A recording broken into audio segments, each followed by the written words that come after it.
afternoon, everybody, and thank you for coming to Health Alliance of Hudson Valley. We're thrilled to host the Lieutenant Governor and some special announcements we have today to talk about the critical issues that we've got in healthcare today. But before I do some opening remarks, I just want to introduce a few people and acknowledge them. Mike Hine, County Executive, Ulster County.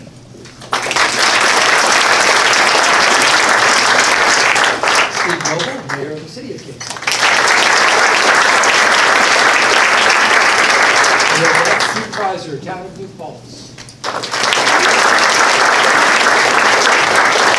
Tim Rogers, Mayor, Village of New Paltz. Joe Stefano, Mayor of the City of Middleton. Ed Blundell, Mayor, Village of Crenham. We're also joined by members of the Ulster County Legislature, members of the Kingston City Council, members of the Mid-Hudson Regional Economic Development Council, and obviously community members and members of the Health Alliance staff. Welcome you all. Just a few opening remarks. The Governor has made critical investments in our hospital systems, including Health Alliance of Hudson Valley, and expanded access and quality all across the state.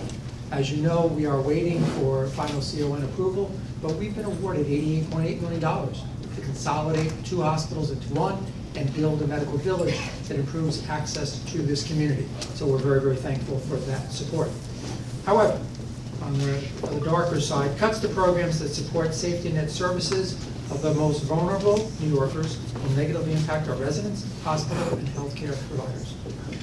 As the leading healthcare provider in Hudson Valley, our focus remains and continues to be ensuring that the residents of our region have access to the highest level of care close to home. That is our commitment to this community. So partnership with government, with community, and with the hospital board and staff, that is what we will do for this community. So without further ado, I'd like to introduce County Executive Mike Hine.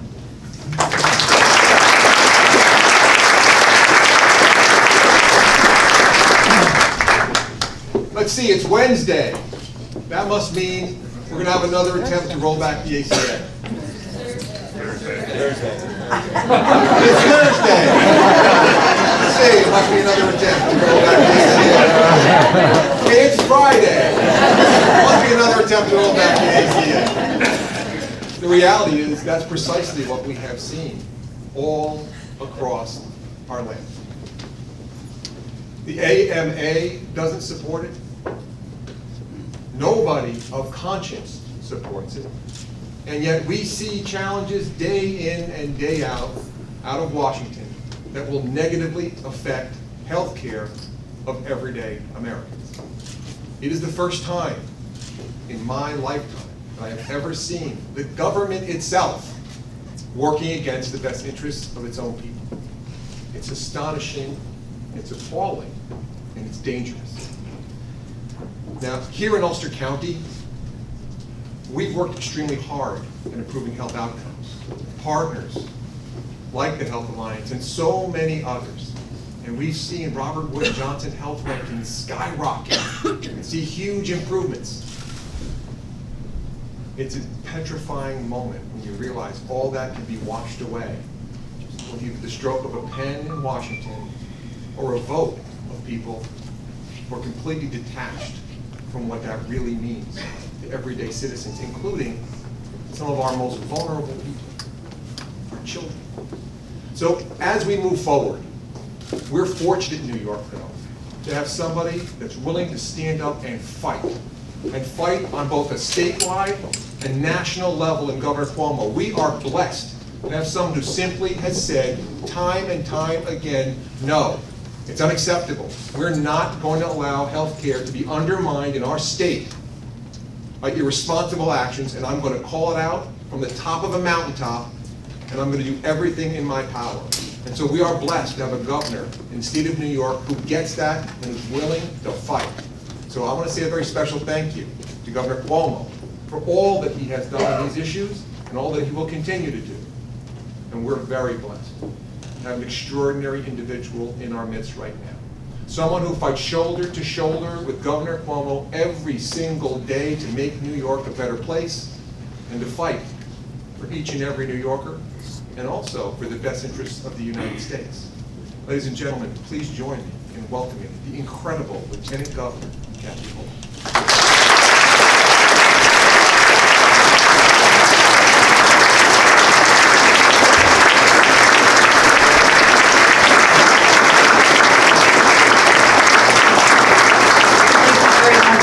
Executive, and I have to commend you on that great technique to see whether or not the audience is paying attention. I'm going to use that sometimes, but I know you know it's Thursday. You're going to see if they're paying attention. Brilliant, brilliant. And I have so enjoyed our friendship over the last few years during my tenure as Lieutenant Governor, and every time I've come to Ulster County, whether it's to visit the PTAC program, visit Strive, the downtowns, you have been such a strong ally of the governor's as well, and we cannot do what we do in such a meaningful way for this region without great partners like you on the ground. Let's give it up for our great county executive. You know, Mayor, we just had our governor here less than a month ago with a rather significant announcement, and we divide those up around the state, and we both wanted to come to Kingston. He outranks me a little bit, so he got to make the Kingston downtown revitalization announcement, but also working with the mayor of Middletown too. I know these are opportunities to transform our downtowns in such a magnificent way. So I'm really excited to do that as someone who's involved in economic development, but that doesn't mean as much when you realize that we have a federal government that does not respect the same values that we do in places like Ulster and in the Hudson Valley area. And I don't think it's an overstatement to say that New York is under attack, not by some foreign entity, not by Mother Nature, as we've seen here before, but by our own capital, Washington, D.C., the people who've gone there supposedly to look out for all of us. And I'm saying that New York is under attack because if you look at what's been going on in the last few months, New York is bearing the brunt of the cuts to major federal programs. Just consider the following. The most recent Senate proposal to unravel the Affordable Care Act would have cost New York State $40 to $60 billion by the year 2026. Those are our taxpayers we're talking about. That is not some oblique state. That is all of us. And they also would have cut off 2.7 million of our fellow citizens from essential health services.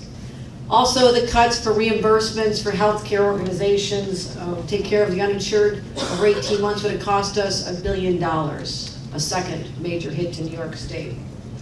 To add further insult to injury, the latest tax plan would have eliminated the deduction for state and local taxes, and guess which state gets hit the hardest once again? 3.3 million New Yorkers would have had to pay an additional $17.5 billion if that becomes the law of the land as well.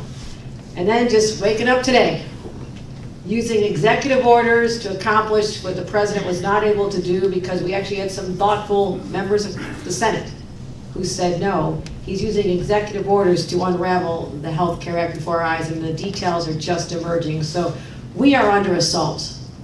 And just when you thought it couldn't get any worse, now they go after our kids. Now they're going after our children.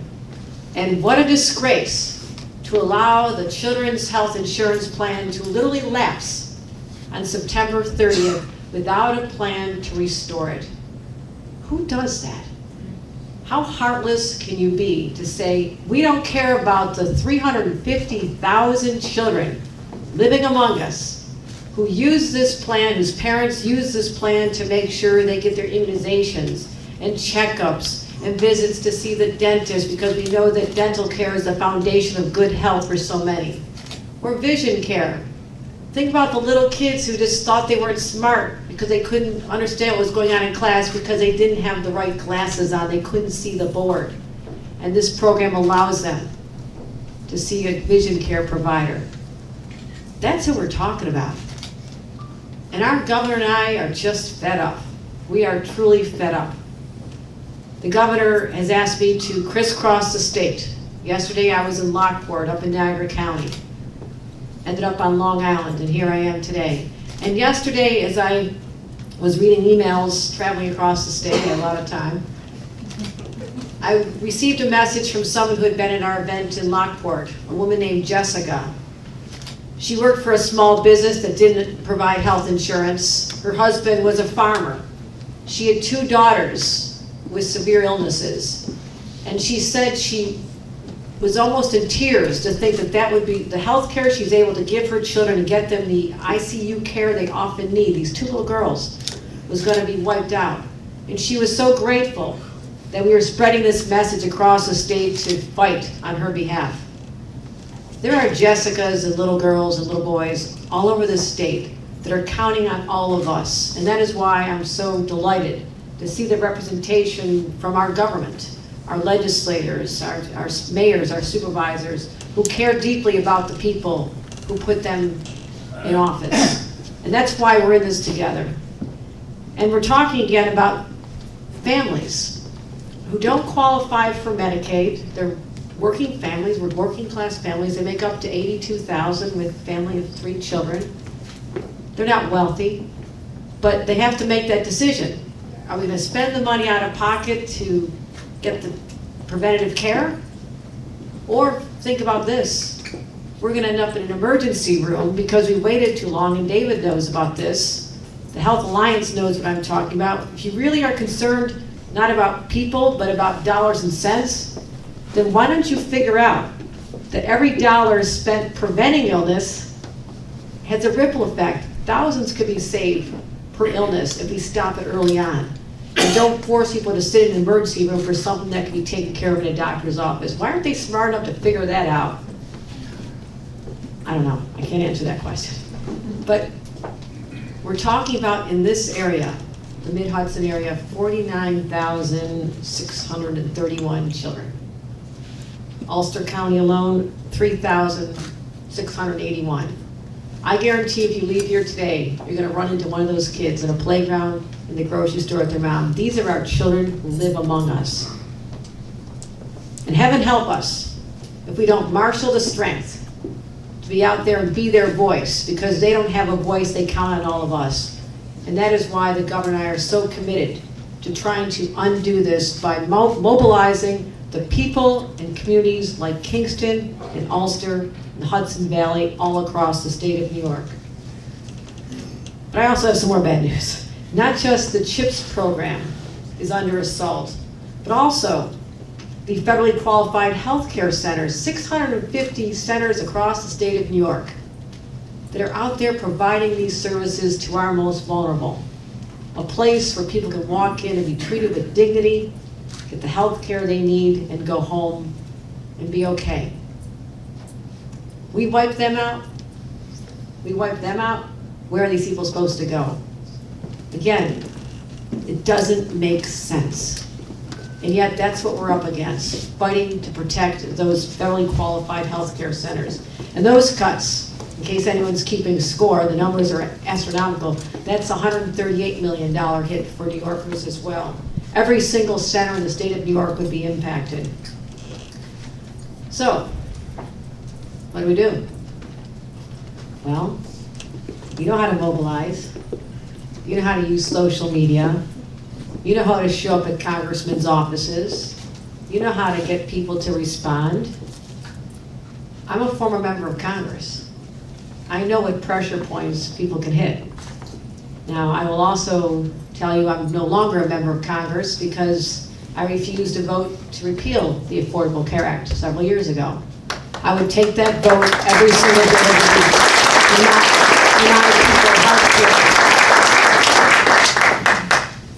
So, the simple question you ask your member of Congress: are you with our children or are you against our children? It is that black and white, ladies and gentlemen. I want that question asked. And if we have to shame people into doing the right thing, then by God, let's just do that. So we are here to thank you for your support. Thank all of you who are in the business of helping families and children in need. You're doing the work that serves so many of us. Indeed, it's God's work. We are all put on this earth to make people's lives just a little bit better, and every one of you in this field are doing that. But your local officials, we're also on your side. We're going to be there to fight with you, our county executives, our mayors, our supervisors, our legislators. We are going to stand together to fight for the children of this region because they have no one else but us. Thank you very much.